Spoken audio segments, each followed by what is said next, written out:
What the hell's he doing? Thinks he's got it going bossa nova. No way. No way. What is this garbage? You're going off with Rap Critic and Muse. What was that? I wanted to talk a little bit about old YouTube stuff and our memories about, like, old internet and stuff like that, because we always seem to have, like, a good bit of fun with that, and I have a couple catalysts that made me think of that specifically. I thought in my head, I'll just quote one of, like, the more kind of like, oh yeah, everyone remembers this shit. And then for you to say, I don't know what that is almost like, oh wow. Oh fuck, wow. Do I actually get the chance to introduce to you? I wasn't exactly sure what you were saying and how it related, but I mean, it might be one of those things where, like, once you explain, I might know what it is, you know what I'm saying? But, like... There's a video called Drinking Out of Cups. The video is a CGI lizard talking with a New York accent. Wow, man. 2006 YouTube is hard to explain. The guy recorded the audio in 2003. It didn't get made into a YouTube animated short until 3 years later by, you might remember him, Liam Lynch. Liam Lynch had a very small flirt with fame with the song United States of Whatever. Oh. I'm not catching that. Oh, man! Okay, holy shit! I mean, again, no, it might be like as soon as you send me the link, I might know what it is, but offhand, the United States of Whatever isn't ringing any bells, no. Oh, man, okay. I was just thinking of the Money for Nothing song, like, and how, like, you know, if you listen to that song, like, it's a very long song, and, like, there's parts of it where it just sounds like he's just, like, kind of rambling, like, oh, what is that? Look at that! What's he doing there? What is he jumping all around with, playing on the bass like a chimpanzee or something like that? I was just like, so I thought you were just going like, oh yeah, what's that? What is he, got a quarter water? Like, I was like, is that what happens in the song? You know what's so funny, besides both of the songs having the F slur in them, it's funny you bring it up because the concepts are kind of similar, where in Money for Nothing, they're mimicking a conversation they overheard, and in that case, they were watching MTV, and it was like the dialogue of them watching TV, and Drinking Out of Cups is essentially the same thing. Amazing that you just happened to bring that up. Look how we tied it together. But yeah, YouTube, and what made me think about it specifically. This might make people think of Death to Smoochie, but I don't mean to trigger those memories. Randy Rainbow, not to be confused with Rainbow Randolph. It's a bit cringier than that even. See, what Randy Rainbow does, he does these parody songs about the topical stuff going on. Like, he just recently released a song about Kamala Harris being, like, picked as the VP, and he's on Twitter, and he had a picture of Joe Biden and Kamala Harris, and the caption was something like, all right, Mom and Dad, see you in the morning. And people are just, like, super cringed by this guy. He shows up on my timeline every few weeks with a new horrible Orange Man Bad type parody song. Like, when... It's almost as bad as when The Simpsons tries to do political commentary these days. How it's just the most base level... You know, hey, Trump, he's overweight, he's got tiny hands, he's got orange skin, haha! We're not gonna delve any deeper than that, because then we'd actually be talking about real shit, and we can't be doing that. You know, in like 2012, when it's like, isn't politics, you know, still kind of a fun thing to talk about? Yeah, right. As a white, queer, cis guy, you're really not, like, worried about... like anything going on right now, or possible policies, like... This specifically looks like, wasn't it actually the Key of Awesome People they originally got started by doing, like, parody songs, but for the election, like, they did the Obama Girl, they were behind the Obama Girl thing, I think? It is 2020 Obama Girl, 100%. I was thinking that same thing. It was like, we are not in that climate, son. Yeah, and, at the time, I never watched any of those Obama Girl videos, because it just seemed like just fangirl for yeah, like, Obama. Okay, what is like, this? Just trying to make it... Yeah. It's like, okay, I guess it's nice that, you know, it's pushing, you know, that guy's name out there. You know what I'm saying? But it's just like, but I'm not... What is this materially actually saying or doing? Like, yeah. Every single time Randy Rainbow shows up on my timeline, I know you're gonna get this reference. He reminds me of... I'll get one of these references. You remember the episode of The Simpsons where Lisa went to DC for the speech contest? And between every kid who, like, read their speech, there was this old guy with, like, a red, white, and blue, like, suspenders. And that's the deficit. Oh, him, yeah. This shit reminds me of that so much. Right. Hey, everybody, we're gonna talk about the... like, oh my god, please get the fuck out of my mentions. Randy Rambo got me thinking specifically because in an era of, like... God, even Weird Al follows Randy Rainbow. That's... Weird Al is... He's way too nice of a guy. Exactly. Damn. Allow me to get kids these days for, like, just a second, if y'all will bear with me, of, like... And I know me and you have an age discrepancy also, but I don't think it's that major, or at least I didn't think so before you didn't know what drinking out of cups and Liam Lynch's United States of whatever were, but anyway... Maybe I was still on Newgrounds at that point. That's very possible, yeah. I only went to YouTube for music videos at that point. Okay. Okay, that makes sense then. Even though United States of whatever was a music video, and I actually saw it air on MTV2 a couple times. It's vaguely... This is my United States of whatever! United States of whatever! Nothing? Anyway. It's almost impossible to keep up with, like, what the newest, like, big video meme is, but, like, when I think back to when I was, like, around their age, and I think about, like, what videos were on YouTube and we're all talking about, there might have been, like, 5 or 6 videos that, like, everyone was aware of. And it's just such a different climate now. Because on YouTube, there wasn't that much content, really. Yeah, you're speaking about it like, we used to only have 3 channels, and now we've got so many channels of internet. That's what it fucking feels like. Remember when, 2 Girls, 1 Cup hit? Everybody knew about that. Everybody knew 2 Girls, 1 Cup, yeah. It was, the joke was to find out about it, yeah. It's funny, because, at the time... most of the meme videos were, people being embarrassing. Right, yeah. Yeah, Star Wars kid, you know. That's where I'm going. Star Wars kid, oh man, this is gonna be a deep pull. Aisha, it was, a kid in his room. It was very on the same line of, the Numa guy. And it's hey, look at this cringy dude. Look at him being embarrassing. I don't remember that one, but I do remember the Numa one. That was originally just from some boy band that just happened to be somewhere in I don't know, Nova Scotia or somewhere like that. So it's not in English. I forget. They were either Romanian or Argentinian. Yeah, I think it's Romanian. Yeah. Something about it felt weebish enough. For sure. Why does this guy know about this band?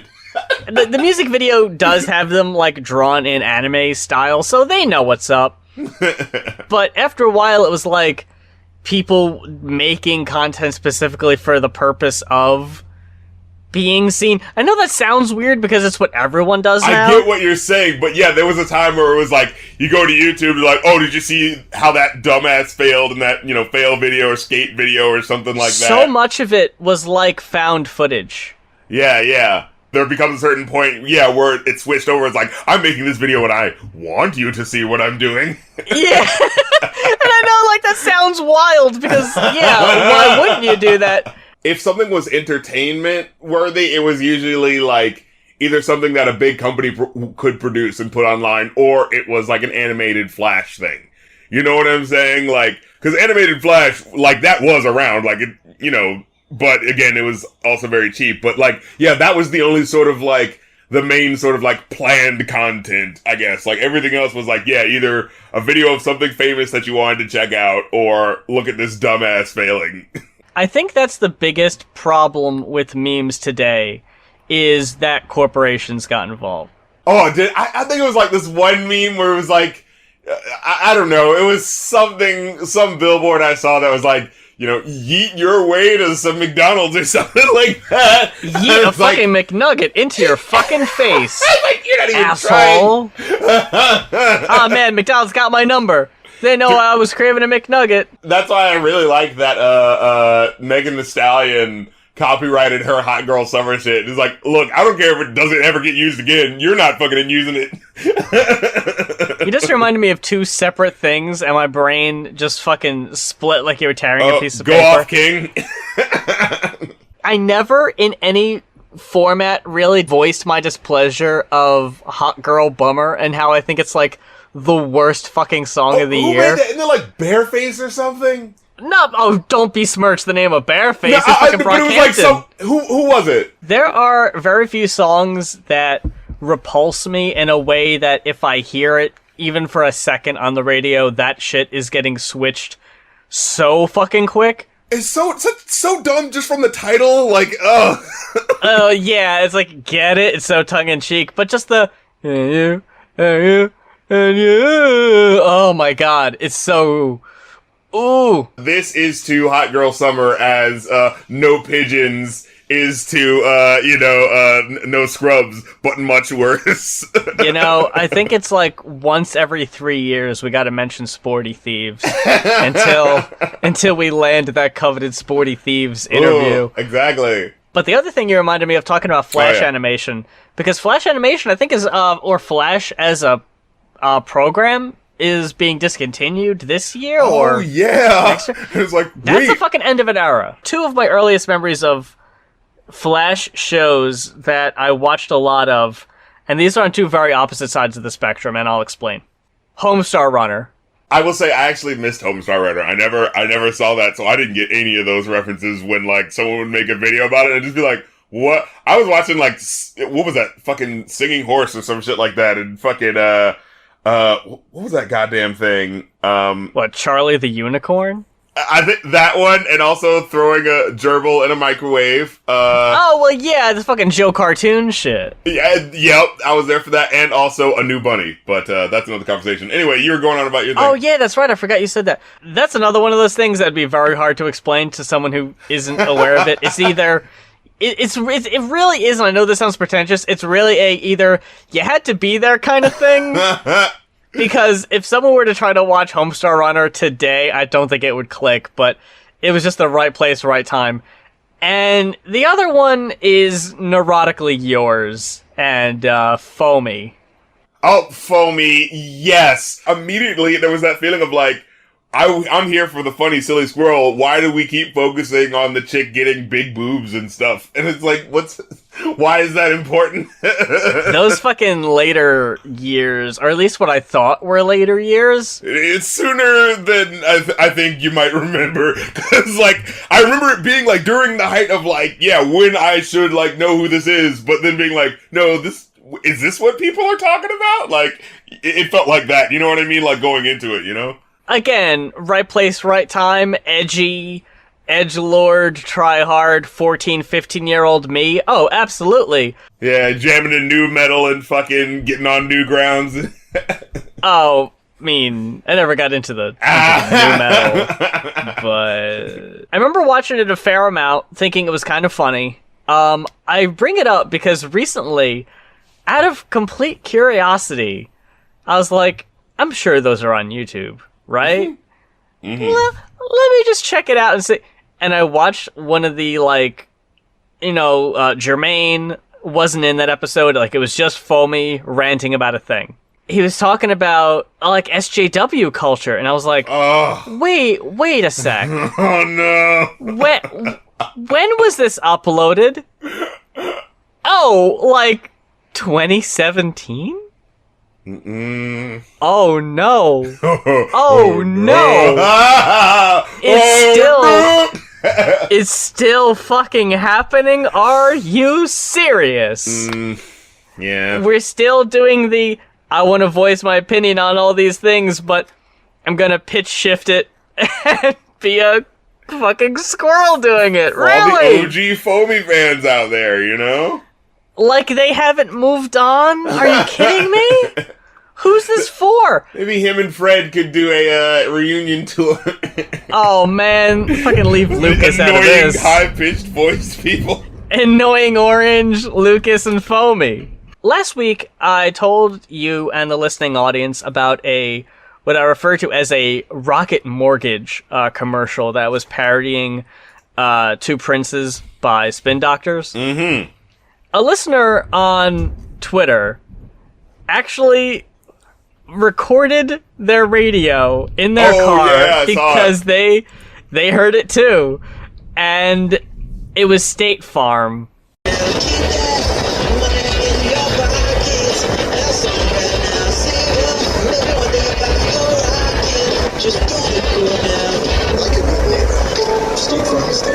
Not Rocket Mortgage. I think it's just the fact that the word rockets is in the lyrics that I thought it was Rocket An honest mistake. You can see how I could make that. I wanted to give a shout out to Flippy Invader, by the way, who is the person on Twitter who recorded that State Farm ad and corrected me. And I was so glad I got to hear it again. That really made my day. You want to start with Jakki Tha Motamouth, since it's older? Yeah, let's go with it. Oh boy. Okay, so Jack Esposito, thank you so much for your request for God vs. Satan by Jakki Tha Motamouth. This is an album that I got into, like, way back in the day. Like, I'm pretty sure I brought it up on the podcast and, like, reference in like, a Rap Critic episode or something like that. And, like, so this is someone that I always thought was, like, I can't remember how I found him, but it was, like, someone that, is like, hey, I'm an independent person working in music, and you need to listen to other independent people. Here's another independent person, or something like that. And I remember getting his stuff and being like, wow, this is so creative. Like, there's this whole concept of, like, like God versus Satan and all this cool things. And each song is going out through his thing, but it's shock rap, but it's also really creative. And why is there a battle rap track between every single fucking song that's supposed to be, like, related to the actual album? Like, what is going on with this album? It's so, like, one of those things where it's just like, I like this concept, and he is doing things that keep annoying me that makes it hard for me to share this with other people, because it's hard to get into it. You know what I mean? This was back, because I also gotten to this album way back when, and as I've mentioned before, the Blogspot days, where you would just go on a thing and just download a whole bunch of underground enough of that mainstream stuff. Let's see what's going on underground. Yeah, exactly. I don't care about Lil Wayne. I want to see what this Jakki Tha Motamouth's gotta say. I didn't remember too much about it though, since I haven't listened to it since like 2010. So it's been a solid decade since I've listened to this, and this has not aged well. This was a really, really, really bad experience for me. Bad? Oh no! This was really bad. You weren't even able to enjoy, like, the sort of concepts and what was going on and shit like that. No. Oh, okay. Let's get into it then. This is Jakki's an example of, and you mentioned it before, he's a battle rapper. That's where his supposed strengths lie. And it's kind of a meme, a running joke, a trope, that nothing's worse than when a battle rapper tries to make a full-length album of just, like, straight-up songs, and man, it does not translate. It's this concept album about, like, God is battling with the devil over this one specific person's soul. And, but, fuck it, it's the setup for the concept. Alright, whatever. God's chilling in heaven and randomly is kicking it, meets the devil, who I guess is also in heaven. Whatever. We need the setup.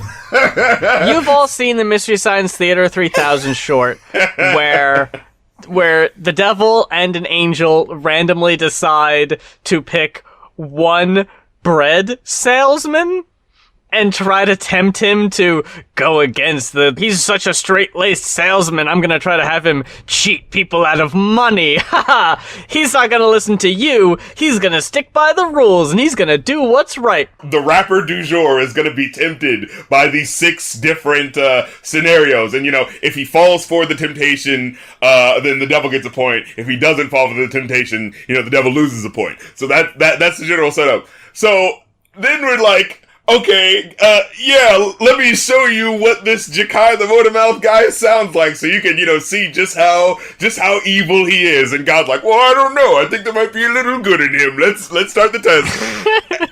And you hear him actually rap, and it's like he's the most trying to be offensive rapper. And it's oh my god, dude! How would anyone be like, oh, there's a little bit of good in this guy? The very first fucking... Well, I mean, I kinda enjoy the underground address intro thing purely because of the sort of like, the sort of like, I'm being bold-faced in calling out people who only like underground rap just because it's underground and just like shit that they don't understand just because it sounds weird. And I'm like, and that's like one of those things where like, even as a kid who liked underground music, I was like, ooh, but yeah, though. You know what I mean? Like, there's that element to it. But then you hear what he's saying, and it's like, there's good punchlines and good like play on words and stuff like that every now and then. But there's also, like, these way too forced, like, punchlines where he's, like, trying too hard to, like, make the thing work. And then there's just the bold-faced, like, shocking stuff. Like, the very first track has the F word in it. Yeah. And it's just, like, the intro. It's not even, like, 15 seconds in, I think. It's just like, oh, come on. That was a big eye roll for me. Your boy is, Oh, he's about to hit that stop button?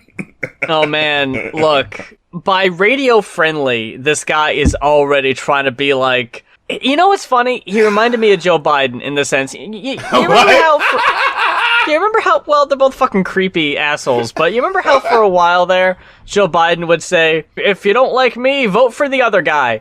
Fucking Jakki on this album is so often so like, much. Hey...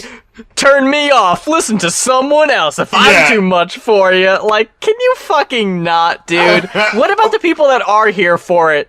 Are they, like, nodding in agreement? Like, yeah, asshole, there's the door. If they can't stand the heat, get out the kitchen. I'm hanging with Jakki. Well, that's the shock rap sort of thing. Like, I'm so hardcore, I don't give a fuck. Like, man, I'm hating on everybody. I'm even hating myself. Like, there's tracks when he was like, I'm so awful, I whip my own ass. I never even got this much of a try-hard sense from, like, Eminem at any point. Yeah, like, straight up, there's lyrics where he's like, I'll shoot myself and reconstruct myself, and it's just like, what? I'll take the gun from you and shoot myself 6 times in the face. I think my problem with Jakki outside of just the haha ain't I so edgy, because I can handle that, I can hang with that if he's clever or if he's saying interesting shit. The third track, Kleptobrainiac, which I cringed at the mere sight of the title of that track. He's trying to tell you how to steal, but do it the legal way. Oh, I thought that one was cool. I really enjoyed that track. He didn't say a clever fucking line or bar in that real? song. Oh, wait, hold on now. Now I gotta protest. Now because I really enjoyed that track. I thought that was actually, especially like 15-year-old me hearing a song where it's like, hey, here's how you can fucking technically legally steal shit and fucking. So I thought that's pretty cool. And also just the setup of like the devil's coming down to trick this guy into like, well. The idea is that it's testing him, but, like, I don't understand how it's testing him. I mean, like, hey, person who already has proven to be a thief, let me help you do a job where you can thief even more. But that's not the point. The point is that at least for me, I'm like, it's a clever song where it's like, oh, yeah, I'm teaching this guy to legally steal. And then with the idea of how it ending being like, yeah, and like, later on, I'm going to teach you all this shit I won't say on tape. But, before I have to jet out of here and, fucking skip, here's a 38, nigga, give me all that shit. Like, I love that sort of, like, just, like, a good sort of story. You know what I mean? I thought it was cool how they laid it out of sort of, like, here's this guy teaching him how to rob, and then it's like, oh, yeah, no honor amongst thieves, bitch. You know what I mean? I thought that was cool. The songs in general where he's, like, telling a story, especially, like, with Kleptobrainiac, right? Like, it's a cool idea. The majority of the bars in the song, like, it's a difference of, like, if someone were to hand you a manual of, like, hey, here's how to legally steal shit, and you read it, you wouldn't be like, oh yeah, these are really dope bars. It's just like sentences. That was the vibe I got from a lot of his shit of just like, yeah, he's retelling me a story, but not in a really interesting way. Like, he's not Like, there aren't really clever, like, flips and turns of phrase. It's just kind of...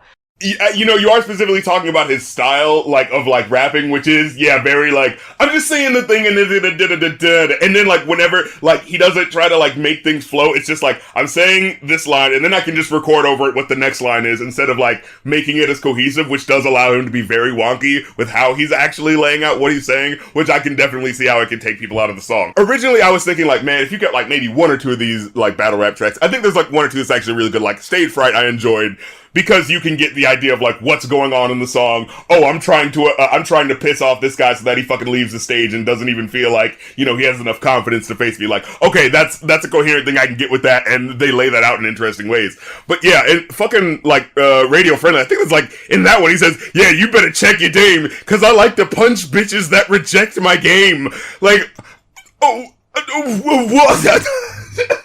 Like, did you not remember you're supposed to be making an album where I'm, like, ultimately supposed to believe you can be a good person who can be redeemed? Okay, one thing I do have to say is completely unforgivable. You don't put skits back to back on an album. Oh, what the fuck are you doing? What the fuck are you doing? I thought the abduction was especially embarrassing. The skit? The battle rap against an alien aboard a spaceship. I thought that one was, again, one of the more creative ones. The punchlines, you know, they're okay, but I do like how some of them go. Like, where he talks about, you know, like, you motherfuckers been here for apparently centuries and still haven't redesigned your ships. You know, like, shit like that is, like, kind of clever to me. But the alien's like, you're so dark, you look like you were born inside the Earth's core. It's like, well, that wouldn't really be getting an O out of the crowd like that. You know what I mean? Like, I think the crowd reactions were really giving me like, oh, we don't need this. This is bad. Again, I think that's adding to it. I like that. I like that stuff like that puts you in the sort of like, oh, this is actually happening. Okay, how would this concept go? I'm checking it out. You know what I mean? I'm here for the concepts. I just feel like the follow through is a little weak, especially in terms of like, oh man, if this is supposed to be like humans against like aliens, like, you should be going for more jokes. This should feel like a fucking Futurama song brought to life. You know what I mean? Like, K.R.I.T is featured on here, and he's the featured guest who does the rapping for the alien. And I really do feel like he gets the most jabs in. Like, I kind of felt bad for humanity in that instance, because he was like, "You're never gonna win this battle, nigger." Oh, did you get mad at that? Yeah, I figure. You guys getting mad about name calling, getting angry over that? No need to invade. You guys will blow yourself off the map. Like, that's a good fucking battle rap right there. The only songs I even remotely enjoyed, I'll be completely honest here, were the last two. And even then, not the biggest fan. Dang, I really enjoyed this movie. Yeah. Nah. I honestly, I gave this a 1 1/4. Oh my goodness, wow. Yeah, I was not fucking with this. No, it's just like, if you're gonna do the shock shit, that's fine, but like R.A. does the shock shit, but he fucking, you know, he tries to work in like, just, like, clever bars and references to shit and, like, being lyrical, but, like, I didn't get that from Jakki. I just got, like, bored with so many of these. The beats are so fucking lackluster, like, nothing memorable in the beats department. What's his fucking personality besides, I'm an edgelord? I was turned off by so much of this album that I didn't fuck with it. I was actually going to bring up positive rap as an example of what I feel was actually one of the better, like, uses of the shock rap, right? Like, the way he did it.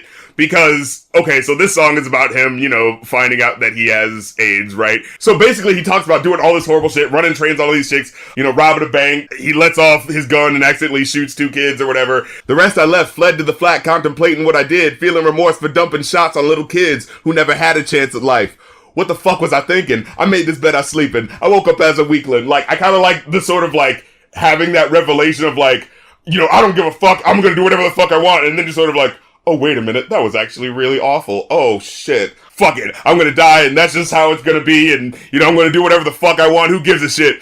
And then at the tail end, you hear, like, you know, you hear the police coming up, and it's like, I put the gun to my temple as they hear the answering machine. And then you hear the, and it's the doctor just going like, hey, so we're not supposed to give out this information, but there was a bit of a mix-up in the lab, and you actually do have a clean bill of health, so if you want to come in, and then over that, the doctor saying that, he's just like, no, and just like pops the gun off. It's like that sort of like really fucking dark edge to it. I don't know, I fucking enjoyed that shit.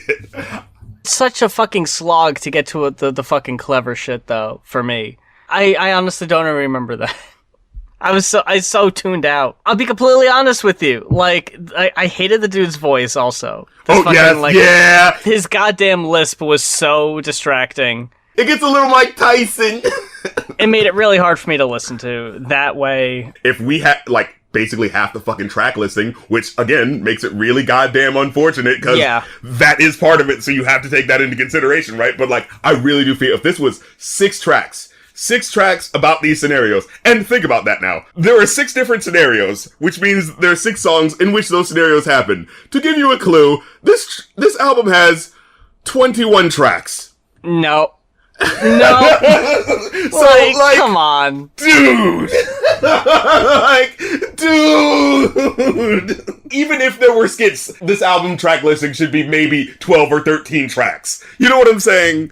I still have to disagree. I think that a lot of the songs, they keep my interest. Like I said, with The Tunnel, which, you know, I think is the fucking top tier of this album, where it's kind of like talking about him, you know, he gets into a car accident and then like he just literally like goes into hell, and you're seeing like he's describing like what it's like, and I just feel like that imagery and the way he takes it there in how the beat work, and like hearing all the background noises like lashing and, you know, monsters and volcanoes erupting and shit like that. Like, I don't know, I think it does a really good job of like taking you to that place, and then how it like gives you that extra flip of like you finding out that like, oh, you know, he actually sees his father in hell, and he's like this preacher, and he's trying to tell him like, oh, you know, be a better person than me, and, you know, like, I like the way it like flips that, where you like find out like, oh, his dad is an even worse person than him, and, you know, he's supposed to be this preacher, but he actually like slept with all these different women and left his mom and had a crack addiction, and it's like, oh shit. Because his voice was such a fucking turnoff for me,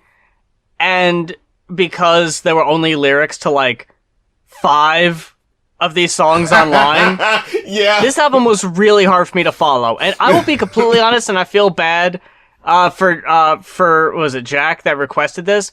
Because it made it really hard for me to follow, and so much of the things you're mentioning, I don't even remember. Because I don't remember hearing it. Well, and also at the same time, it's like, I kind of can't blame you, because it's like, for every one song where you can be like, oh yeah, that's what the concept was, and then you just, like, 2 songs later, you're like, wait, I just heard like a song and a half about him just like being a shitty asshole with him and his friends. Like, what was happening again? The God and Satan. Right. Like, the album does you no favors in actually helping you, you know, process exactly what's going on, because it so wants to be like, but I'm still this hardcore rapper, so let me give you this, you know, hardcore rap song every now and then. And, you know, for every, you know, couple of like good lines where I feel that they're in there, you'll have a line where, and this was early on in Stage Fright, one of the songs I like, where he's like, I'm like a masturbator with an insomniac penis, I'll beat you if you keep it up. It's just, like, it's so belabored the way it's written, you know what I mean? Like, there are a lot of really clever ideas in here that you're bringing up that I feel really shitty for not remembering. And I probably would have liked this album better if there weren't aspects at play that made it just hard for me to be able to listen to it. And I feel like I'm cheating the requester out of a review by not really... But I mean, that's honest by saying how you feel about how it struck you, though. I mean, you know. I mean, yeah. You can't be like, no, the right opinion is that I feel good about it. I mean, if that's how you feel, I mean... Yeah, no, I like, it is a very uninformed review on my part, because I don't have all the lyrics in front of me, and because it was hard for me to pay attention to this guy's voice, because it was a super fucking turn off for me. Yeah, and again, it's hard to deny, like, he has a wonky flow at a lot of times. Like, there was 1 or 2 times where, like, you could tell you know how people do the speed rapping thing, but, like, purely because you could tell they had too many words and they just needed to shove it in, and not because it was actually really clever, you know? It, like, that happens every now and then. It's, like, one of those type of things. And he's focused more on, like, doesn't it sound so cool that I'm so clever, though? Instead of, like, But are you making a song that I actually want to hear, though? I don't think I ever got your total on this one. I give this a 3.5 out of 5. Okay. Like I said, I think that, there's a really good album in here. You just gotta look for it. It's in there, trust me. And, I'm gonna say this, as someone who, feels like I'm a music curator and all that fun, sexy stuff, like, that's not your job. It's not your job to find a good album within an album. No, it's their job to give you a good album. And in that respect, like, I think he did a poor job of presenting this idea that I think would have been really cool if he would have really cared about it. You know what I'm saying? Like, I really think, Left is, a really good, like, closer, especially with how it, gives you this very, like, intricate, like, story of, like, if the rapture happened and me having to deal with it, and, some of my family members, like, have left and I don't know why, and we're just seeing on the news that, like, all this tragedy and horror is happening. Like, I like the way it spells out that sort of thing. I think in general, I just like music that puts me in a certain place and, like, where I can be like, oh my god, I'm, like, visually able to, see this album. You know what I'm saying? Like, I enjoy it in that respect, but again, I cannot let it go for the insecurity that allowed him to stuff it with so many battle raps in a way I guess he felt like would make him respected, but which just clutters up a really good idea that he could have had. So, yeah, that's how I feel. Moving on to our next requested by Orange Ape Eagle, Big K.R.I.T. Woo. With Forever is a Mighty Long Time. Mighty long time. Is it a critical hit or is it a critical miss? See what I did? K.R.I.T. Oh. Anyway. Okay, so I'm already getting from you the muse. You know what I'm saying? I'm feeling a little belabored. You know what I'm saying by having to tell you guys what we're talking about this week. I'm making a role playing game reference. Yeah. And that's all that is. Oh. Okay. There's nothing deeper than that. Okay, well let's get right into it. Let's hop right into it. So your boy Big K.R.I.T, his album Forever is a Mighty Long Time 2017 album.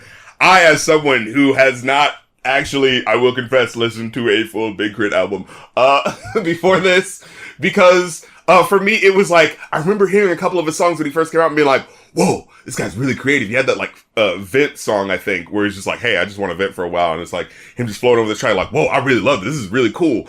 And then I remember hearing, he did like 1 or 2 songs that were just like, oh, Poet, I gotta make the strip club anthem songs. And I was like, okay, all right. Like, if that's where this is going, I'll just check out now. I did go back because in our first year doing the show, we reviewed, Cadillac, didn't we?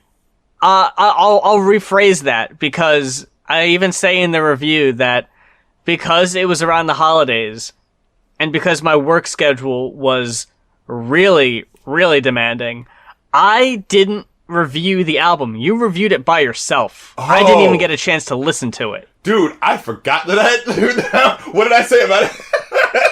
You seem to like it. The theme, the motif. The first album starts with the track Big K.R.I.T. The second disc starts with the track Justin Scott, which is his real name, where I was like, and it's, oh my god. So just to fucking just to give this away, the musicianship on this album is just lush and beautiful, and just, oh god, it's just glorious. So when this track comes and it's just an instrumental, and it's like, but I'm still wanting to listen to it, and I still like rated it as a track, and I was like, oh my fucking god, this is just gorgeous. This is fucking beautiful. Like, I just want to listen. You know what I mean? The albums themselves are supposed to be different aspects. Like, the first album is supposed to be, this is me, Big K.R.I.T, the rapper. Yeah. And then the second disc is supposed to be the more personal, this is the stripped down Justin Scott, the man behind Big K.R.I.T.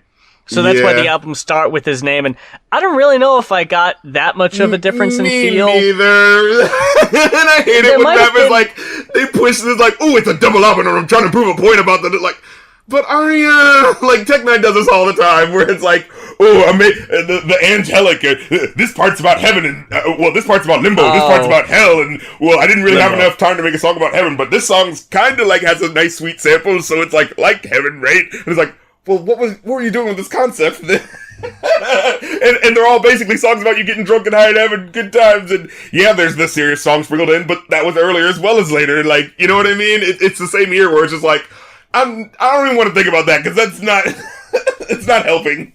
I do remember the first album was a bit heavier on the, the South sound, the fucking Outcast kind of like bass. Like, I mean, the fucking first disc has, let me make sure, was it the song I gave the highest rating to? Fucking, okay, no. I'm gonna ask you, even though I already spoiled that it's on the first disc. What song do you think I gave the highest rating to on disc 1? What? I just want to see if we have this in common. Maybe, looking like a layup.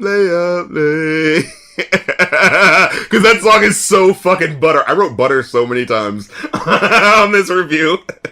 I actually wasn't very, very hot on Layup. And I was thinking about that one because that one's also like just like a chill ass track where it's like it may not be your favorite, but like you're not hitting skip, right? Like, doesn't that sound nice?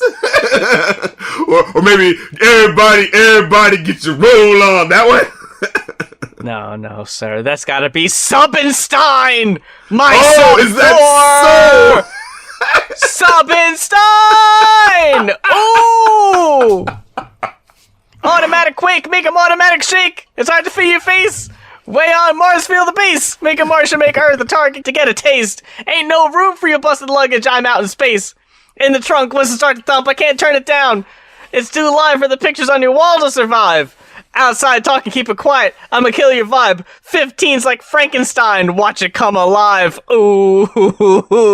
You can't hate on the way they put it this in. And then I heard boom from the amplifier.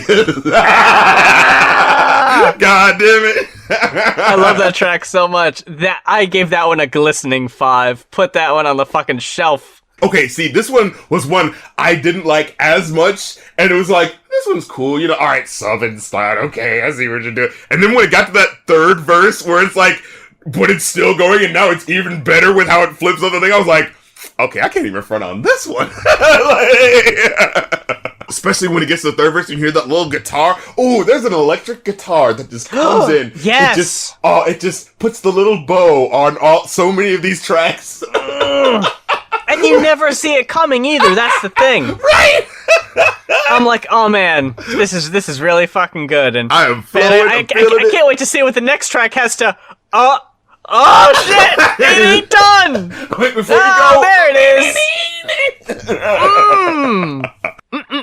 That little extra spice. See, here's my thing. So I was going into this album listening to it and sort of like, all right, well, this is going to be one of those guys where, I think they're really good, but they're probably going to squander it, make it a whole bunch of like club songs. This is just how it's going to be. So just deal with it. You know what I mean? And so the first Big K.R.I.T song, oh my God. Again, first thing I wrote, clean, buttery, named after himself.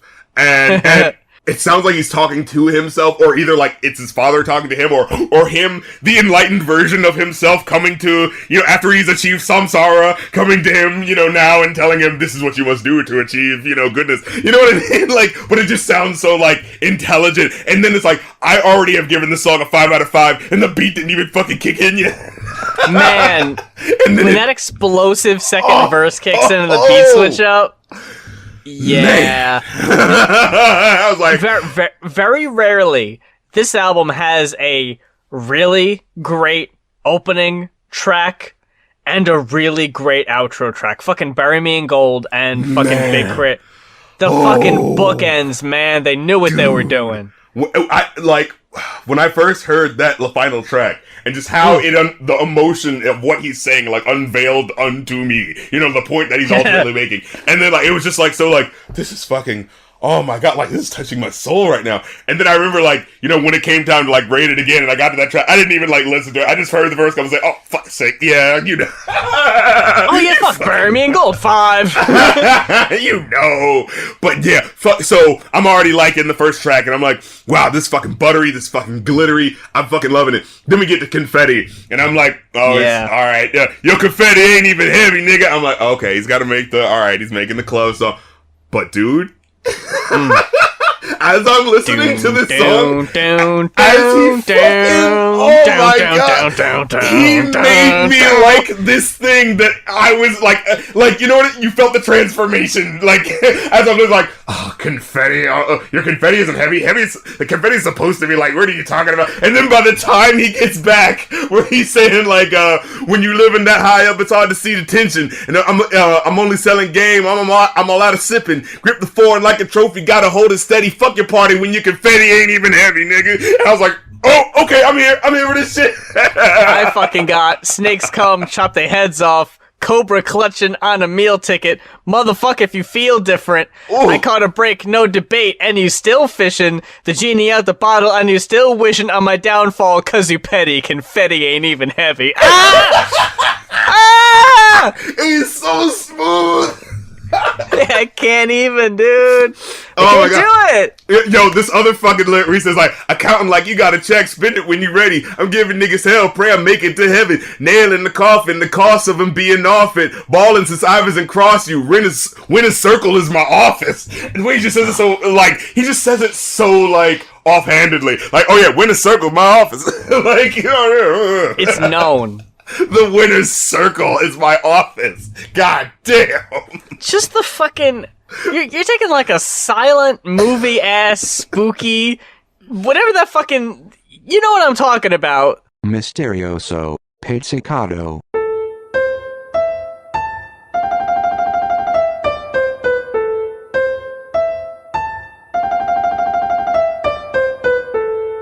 I was definitely...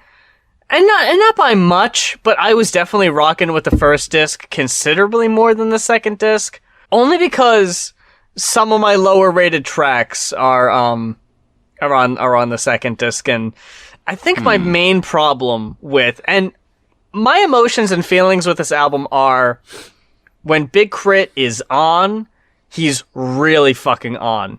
The songs I don't like as much are the ones that I'm just kind of sitting there like Layup, where it's like, yeah, this is happening. This is something. It's just sort of, yeah. It's just kind of there, but then there are other songs where they're just like super fucking repetitive, and they just go on forever, like Keep the Devil Off. See, that was one of those where I was about to feel that way.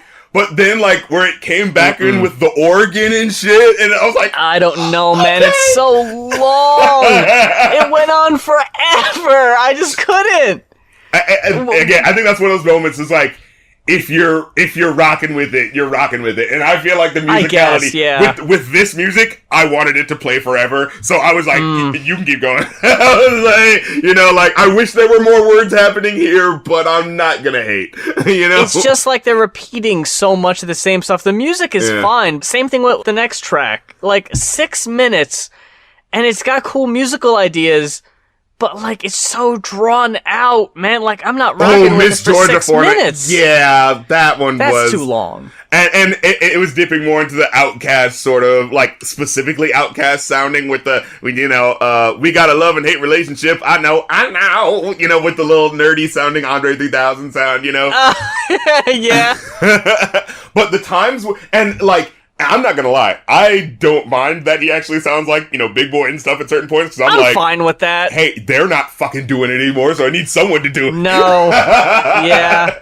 And the thing is, ooh, he's sounding so good when he's doing it, and he's getting the best people too. He got fucking Sleepy Brown on one of these goddamn tracks, and that was one of the ones where, like, it sounded even cooler, and, like, where you could tell, it was like, oh, they put some extra stank on this one. They had the little trumpets come in with the, like, as Sleepy Brown would say, fuck it. But, yeah, Miss Georgia Foreigner, where it sounded like, I don't think it was his wife, but it sounded like a very much like, I got a friend to sing, and they're, like, very loud and close to the mic in a way that feels like, you got that too, right? Where it just felt like, is this supposed to be a more emotionally intense song than I'm thinking it is? Yeah, and then when, like, the beat dropped and it, like, all those heavenly, like, you know, violins came in and stuff, like, that was the one point where it felt like it was overdoing it, you know? Like, everything else felt like it was perfect, like, I want to hear this music last forever. That was the one point where it felt like, oh, was it that serious? You know? I like how you mentioned Get Up to Come Down, Sleepy Brown, but you just happen to... ignore another certain someone who kind of kills the track, in my opinion. Absolutely, CeeLo. Oh my god. What the fuck, and I couldn't believe it either. With this fucking 80s sound and flow he was rocking, like, what was going on there? I don't know if it's because this is already, like, so long after Get You! And all that shit of, like, CeeLo trying to come in with the fucking tough guy shit was like, I was not here for that. It was embarrassing.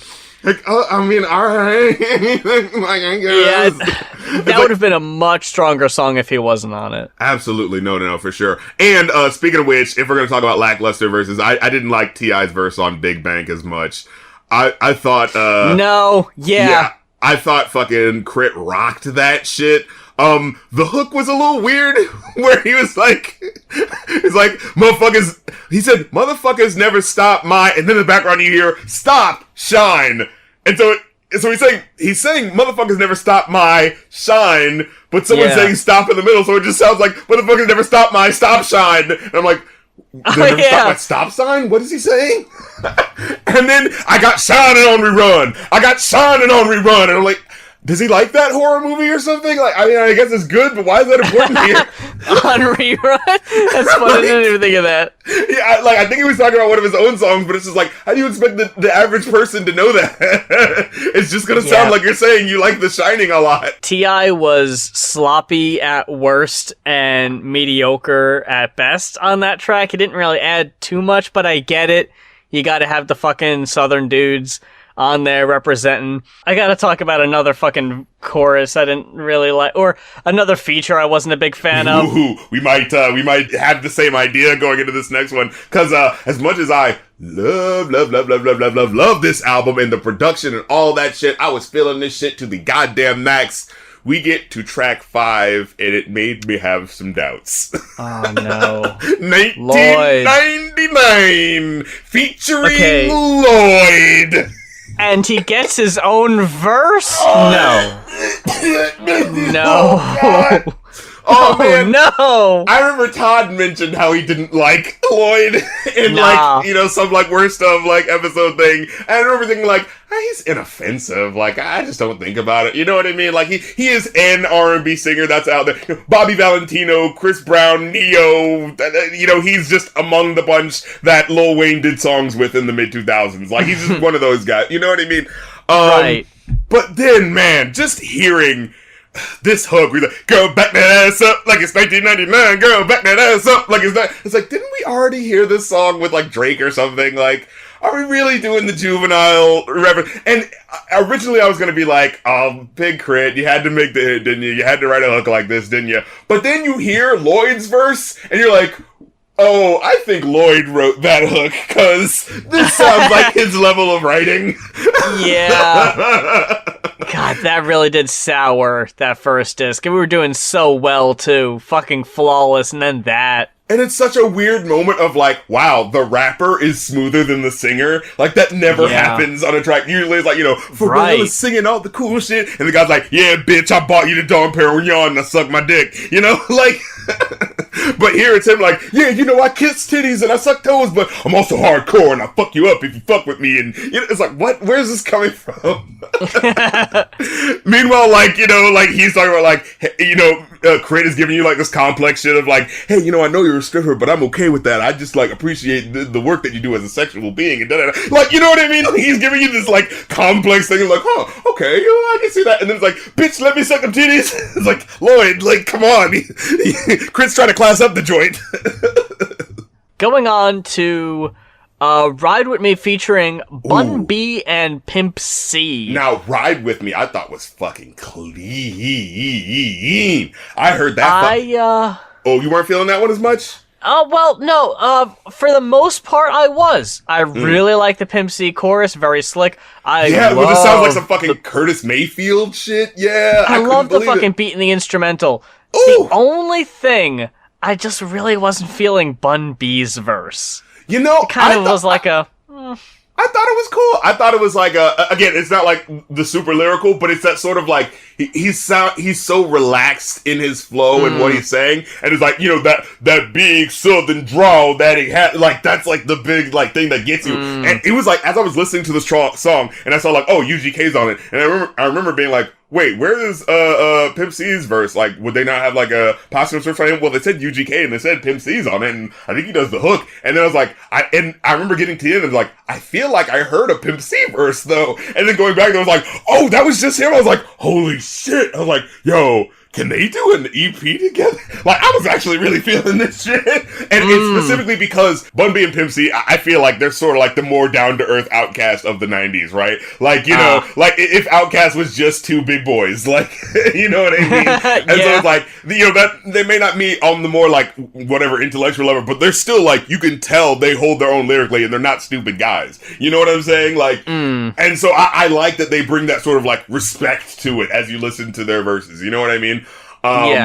So yeah, like I enjoyed it for that, and just having like that fucking southern goddamn Texas swang shit. I wasn't really feeling the last few tracks on this album as much as the opening. Oh, the first disc. Yeah. Lay Up into Aux Chord and To Get Away. I wasn't really feeling those. I can understand that. I can definitely understand that one. Yeah. Cause I was listening to it and it felt like it was a little unrelated to what was happening in the hook. Like, I gotta get away from the bullshit they on. Everybody get your roll on. And I was listening to it, like, this sounds like a great hook that I've probably heard on like, you know, Atlanta or something like that. But like, I'm not sure if this fits, you know what, this feels like I'm making this to get the people singing along to it, as opposed to like, does this actually like get you into what the song should be about? You know what I mean? Especially with the like, gotta get away. I felt like it didn't really do too much for me because it was pretty repetitive. I thought it sounded nice, but it didn't really do anything particularly interesting. For me, it sort of worked as an intro to the more personal second disc. Like, if we're thematically talking about getting away, and the second disc is supposed to be, like, stepping away and being more personal, then you're getting away from the big rapper persona bullshit type stuff, and that's kind of interesting, but only if you're listening to it on Spotify so it goes one track to the next, because if I gotta change CDs, that's not really going to translate. You know what? I'm actually looking at it. I'm kind of seeing it now. I'm seeing and again, I think it's because, like, this contributed to me not liking the first album as much. But yeah, he is going more for the mainstream cuts here. Yeah, but I can enjoy it because it's like, he's still saying shit that's so fucking smooth and so fucking cool. And the beats are so fucking breezy that you're just like, but aren't you enjoying this though? You know? It's actually coming together as I look at it, because like right after Justin Scott is Mixed Messages, which is a song literally, and you know, I hear this type of song a lot where it's like I want to do good, but I also want to do bad. But I felt like this really made you understand that in a way where it's just like, oh, I actually, like, kind of feel bad for this guy. You know what I mean? Like, it's the contrast that he goes for that really gives you the painted picture where he says, like, revolutionary, although I'm free. I got me a lover, but I still want to cheat. I want to be safe, but it's fuck the police. Don't want to be here, but I'm too scared to leave. And it's like, something about the last one, like, made me reevaluate what was happening in the lines before it. You know what I'm saying? It was like, oh, don't want to be here, but I'm too scared to leave. It's like, okay, he could be just talking about, like, oh, I'm famous, I don't want to, like, not be famous, but it sucks. But he could be talking about, you know, like, a darker thought of, like, I don't like being alive, but, like, I'm not gonna kill myself. You know what I mean? Like, and so it made me think of, like, oh, I want to be safe, but it's fuck the police. Like, I don't want any confrontation, but I realize, like, no, but fuck them, though. Like, it's not okay what they did. And you know what I mean? I gotta say, I like the skits on this album. I actually enjoy them. Oh, yeah. He made me laugh. Especially with, like, the classic. It's like, yo, that fucking classic shit, you know that shit's gonna be fucking... You haven't even heard it yet. I know it's classic. Exactly! And, it's all skits! And the later on one where he's like, where it's like, yeah, come on down to the same old club you've been going at for the last 10 years. I mean, you could probably be doing something better, but you know your ass ain't going to, so come on down. Like, as I'm listening to this, I'm like, double album, yeah, alright, let's see how this goes. But man, I gotta tell you, I was breezing all the fucking way through, and I think it's specifically because he put out the fun stuff first, and then it's like, all right, now the heavy stuff. Like, he definitely couldn't have reversed this. He couldn't. This isn't your fucking Nelly's sweatsuit album, wherever the fuck that album was. And I'm gonna give you the serious version of me, but then the party version of me. Like, no. As I listen to this and look at it, it's like he's actually giving you the variation in how the second half of the album is more like about his interpersonal relationships and things of that nature. And oh my god, Everlasting, it's one of those songs where it's like that Ghostface Killer song where it's like, oh yeah, he's spitting game to this girl, but it's like, but oh, I can see how a girl can be into this. Okay, he's like talking really kind of slick, you know. It's just like, if the world was filled with flowers and surrounded by waterfalls and mountains, despite the fact that I just met you, can I lie with you? And it's like just bringing up that imagery, like, I wish the world was like this. But, you know, we outside the club, though. But, you know, so I'll kick it to you like this. So, like, it's just the way he does it, where it's just like, I wish this world was better and beautiful and I can approach you in this melodic, wonderful way. But, you know, this is just kind of normal. So how about I just talk to you like a human being? Like, all right. Like, I like that, you know? I know that ain't no gangsta shit, but I figured you hear that I'm a hood nigga, fuck with me, damn bad, you shorty shit all the time.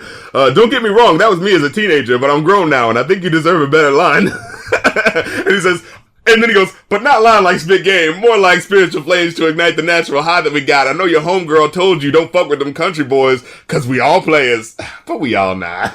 Like, and it's the way he says, like, but we all not. And then he puts this twang on it, like, it really, he pimps it like a fucking, you know, if you're, like, in America, like, oh, some British dude's got an accent, like, alright, he's gonna get the girls, because he's got, you know what I'm saying, he can pop that, I'm so charmingly befuddled, you know, like, you know, he can pull out that little British charm, you know, and this is the southern charm he's got, like, he's so fucking pulling that out in such full force, the fucking, and just the way he's so, like, cool, he's like, excuse me, shouty. Like, you know, it doesn't feel disrespectful. Like, the way he starts it is the verse is just like, excuse me, shouty, if you don't mind. I saw you passing, you know? And he says, and I love it, he says, even if you ratchet a plastic or classy, I'm asking if the chemistry we got is everlasting. I'm like, ooh, okay. So, you can't front on that. And then the next song, Higher Calling with Jill Scott, where it's like, okay, he found the girl in the last song, and now it's like, I actually love her, and I'm gonna fucking lay out how much I do. And fucking Jill Scott, woo! God damn! This motherfucker, oh my god. She should have way more hits than she fucking does.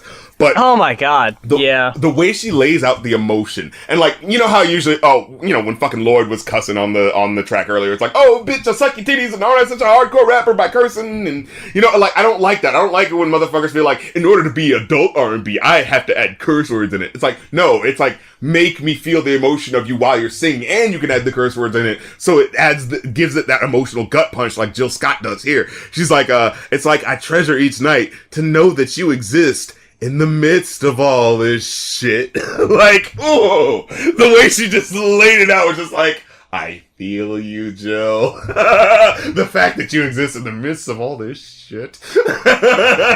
That got me, you know what I'm saying? Yeah. All in all, I gotta say, I give this album, like, you know, even with the flaws, even with, like, you know, the stuff that is, like, not as great, but, like, so much makes up for it. And that's what I really feel it is, right? When you're listening to an album, it's like, what really it gives you the experience that makes you want to come back? Is it enough?